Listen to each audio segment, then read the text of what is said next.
आपले वैवाहिक आयुष्य खूप खडतर चालू आहे. नवरा-बायकोंमध्ये खूप वादविवाद सुरू आहेत, भांडणं सुरू आहेत आणि विषय कदाचित घटस्फोटापर्यंत जात असेल, असं वाटत असेल किंवा घटस्फोटाची केसही सुरू असेल आणि आपल्याला असं वाटत असेल, की हे घडू नये. नवरा-बायकोच्या नात्यावर जर ताण असेल, तर तो कमी होऊन पुन्हा वैवाहिक आयुष्य सुखरूप चालू राहील, असा हा उपाय आहे. नीट ऐका. पार्वतीच्या मंदिरात जावं किंवा कुठल्याही मंदिरात जा जिथे पार्वतीची मूर्ती असेल, त्या ठिकाणी जाऊन त्या पार्वतीला पांढरं फूल वाहावं.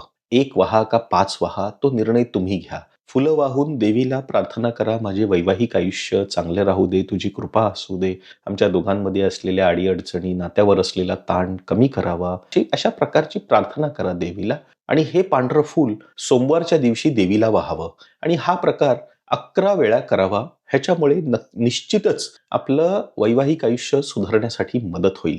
आता हे पांढरं फूल कोणतं आहे ते जाणून घेण्यासाठी खाली कमेंटमध्ये विचारा. ती माहिती मी आपल्याला आनंदाने देईन आणि हा व्हिडिओ जास्तीत जास्त लोकांपर्यंत शेअर करा म्हणजे अधिकाधिक लोकांना माहिती होईल आणि याचा उपयोग होईल. तसंच अशा प्रकारचे उपाय आपल्या चॅनलवर प्रकाशित होत असतात. तर हे चॅनल सबस्क्राईब करा, फॉलो करा. धन्यवाद.